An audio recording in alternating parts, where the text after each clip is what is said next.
Pansamantalang nawala ang ngit-ngit ng Kim Paulandia na issue kay Jericho sa ayuda ni na Kim Chu at Paolo Avellino kahapon.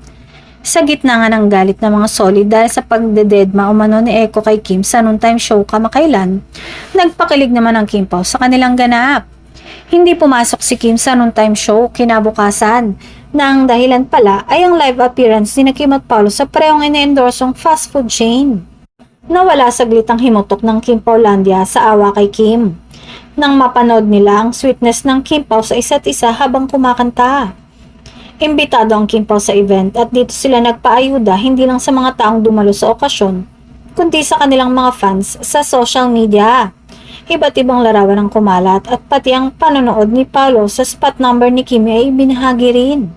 Say ng mga solid, nakatutok raw ang mga mata ni Paolo sa kanyang kasintahan na parang wala itong nakikitang iba sa paligid. Dahil trending sa Cape Paulandia ang eksena ng dalawa, binansagan nilang Queen at King ang dalawa sa nasabing fast food. Malaking bagay ang idea na ito ng Kim Paulandia para magkaroon ng bagong brand trademark ang susunod nilang variant na ipopromote ng dalawa. Samantala, hindi pa nga absuelto si Jericho sa Kim Paulandia. Wanted naman sa mga solid ang dalawang netizen na inilantad ni Paolo na palihim na kumukuha ng larawan sa kanyang bahay.